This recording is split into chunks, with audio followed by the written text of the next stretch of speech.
Welcome to Suman TV Kothagudem. మనం ప్రస్తుతానికి కూలీ లైన్ దగ్గర ఉన్న 59వ డివిజన్ గల్లీలో ఉంది. ఈ ఏరియాలో నిరంతరం కూడా బైకుల రద్దీ అనేది రోజు రోజుకి ఎక్కువైపోతుంది. అంటే హాస్పిటల్ ప్రభావం అంటే ఈ గల్లీలో ఎక్కువగా ఉందని చెప్పవచ్చు. ప్రస్తుతానికి మన దగ్గర కొంతమంది అయితే ఈ గల్లీకి సంబంధించిన ప్రజలైతే ఉన్నారు. నిరంతరం వాళ్ళు ఎదుర్కొనే సమస్యలు ఏంటంటే గల్లీలో రోజు రోజుకి రద్దీ ఎక్కువైపోతుంది. రావడానికి పోవడానికి కూడా రాకపోకలకు ఇబ్బంది అవుతుంది. కనీసం అత్యంత అవసరం ఉండి అంబులెన్స్ రావాలన్నా కూడా చాలా ఇబ్బందికరంగా మారింది. మా గోడు ఎవరితో చెప్పుకోవాలంటూ కొంతమంది ప్రజలైతే మనతో పాటు ఉన్నారు.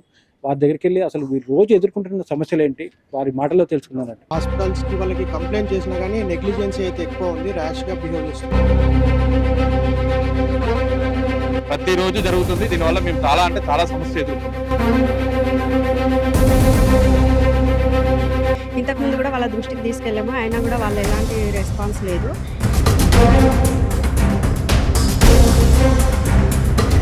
చెప్పినా కూడా వాళ్ళు నిమ్మకు నీరెత్తినట్టు చేస్తున్నారు. నిరంతరం ఇక్కడ ఎదుర్కొంటున్న సమస్యల గురించి ఈ రోజు ఇక్కడ మాట్లాడడానికి ఈ సందులో ఉన్న ప్రజలైతే మనతో పాటు ఉన్నారు.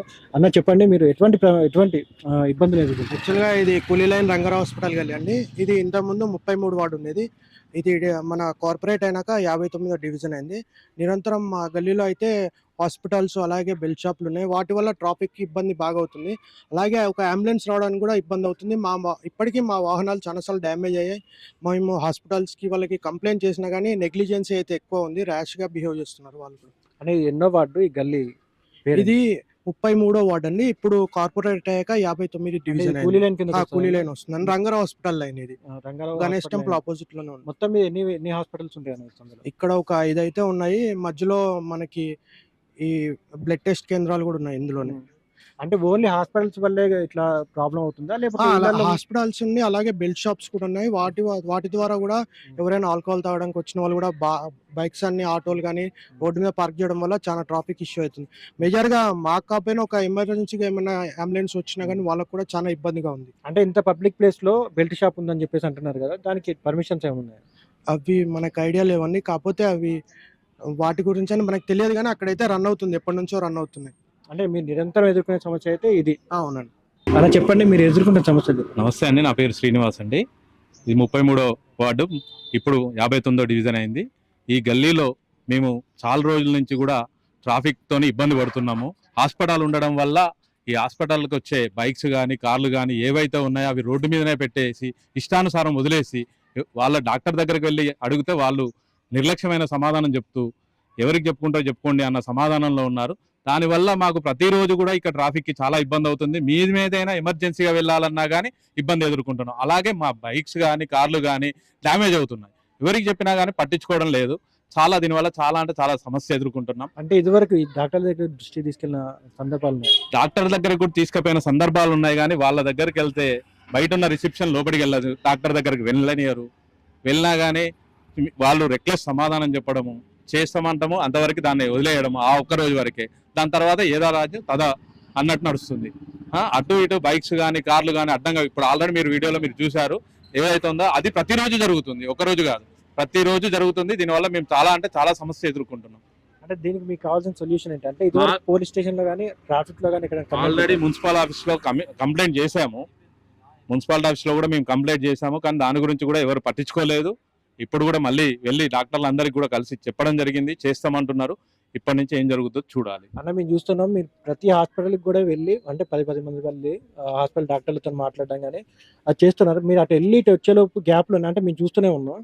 అవును, అదే గ్యాప్ లో మళ్ళీ అదే గ్యాప్ లో అదే జరుగుతుంది. మేము ఏదైతే చెప్తున్నామో మళ్ళీ వాళ్ళు కూడా అలాగే పెడుతున్నారు. అయినా దాని గురించి ఎవరు పట్టించుకోవట్లేదు. డాక్టర్ సంబంధిత హాస్పిటల్ వాళ్ళు ఎవరు, సిబ్బంది కానీ డాక్టర్స్ కానీ ఎవరు పట్టించుకోవడం లేదు. దీనివల్ల ఈ గల్లీలో ఉన్న ప్రజలకు చాలా ఇబ్బంది ఎదుర్కొంటున్నారు. వాళ్ళు ఏదైనా ముఖ్యమైన పని మీద బయటికి వెళ్ళడం కానీ రావడం కానీ చేయాలన్నా కానీ చాలా ఇబ్బంది గురవుతున్నారు. నా పేరు భాగ్యలక్ష్మి అండి, మాది కూలీ లైన్. ఇక్కడ మా లైన్లో హాస్పిటల్ ఎక్కువగా ఉండడం వల్ల వాళ్ళ దగ్గరకు వచ్చే పేషెంట్లు, వాళ్ళ వెహికల్స్ మాకు చాలా ఇబ్బందిగా ఉన్నాయి. మాకు వెళ్ళడానికి రావడానికి నిత్యావసరాలైనా సరే అత్యవసరమైనా సరే మేము రాకపోకలు చాలా ఇబ్బంది పడుతూ ఉన్నాము. ఇంతకుముందు కూడా వాళ్ళ దృష్టికి తీసుకెళ్ళాము, అయినా కూడా వాళ్ళు ఎలాంటి రెస్పాన్స్ లేదు. ఇప్పుడు మళ్ళీ మీ సుమన్ టీవీ ద్వారా మళ్ళీ తీసుకువెళ్ళాలనుకుంటున్నాం. మీ నుంచి అయినా మాకు సొల్యూషన్ దొరుకుద్దని ఆశిస్తున్నామండి. అంటే వాళ్ళకి పార్కింగ్ ప్లేస్ ఏమన్నా? 1-2 హాస్పిటల్స్కి ఉన్నాయండి, మిగతా వాళ్ళకి పార్కింగ్ ప్లేసెస్ లేవు. అమ్మ చెప్పండి, మీరు ఎటువంటి సమస్యలు ఎదుర్కొంటారు? రావాలన్నా పోవాలన్నా అంత ఇబ్బందిగా ఉన్నది. మరి ఏదైనా రోగాలు వచ్చినా కూడా ఎటు పోతాం, ఎట్లా వస్తాం? అటు హాస్పిటల్ మొరకన ఉన్నది, ఇటు ఉన్నది, అన్ని దిక్కులా మూసుకపోతానే. మరి ఎట్లా పోతాం, ఎట్లా వస్తాం? మీరు చెప్పిందా అమ్మా, ఇదివరకు చెప్పిందా మరి? చెప్పినాం, చెప్తే పట్టించుకోవట్లేదు ఎవరు. బండ్లు తీయమని చెప్పిండ్రా? బండి తీయమని చెప్పినాం, దెబ్బలు తాకుతానే. మరి పోయేటోళ్ళకి వచ్చేటోళ్ళకు చెప్పినాం. ఎన్ని సంవత్సరాల నుంచి ఉంటారు ఇక్కడ మీరు? మేము చాలా సంవత్సరాల నుంచి ఇన్నే పుట్టి ఇన్నే పెరిగినాం. ఎన్ని రోజుల నుంచి ఈ సమస్య ఎదుర్కొంటారు మీరు? ఒక 10 సంవత్సరాల నుంచి ఇట్లనే అవుతుంది. ఇదివరకు ఎన్నిసార్లు చెప్పినా గానీ వాళ్ళు ఎటువంటి రెస్పాండ్ కాలేదు, రాలేదు. సార్ చెప్పండి, మీరు రోజు ఎదుర్కొనే సమస్యలు చెప్పండి. ఈ ప్రతిరోజు మేము ఈ హాస్పిటల్ పెట్టడం ద్వారా ఈ మా బజార్లో పేషెంట్ ద్వారా కానీ లేకపోతే మా స్ట్రీటు ప్రజల వల్ల కానీ మేము చాలా బాధలు ఎదుర్కొంటున్నాము.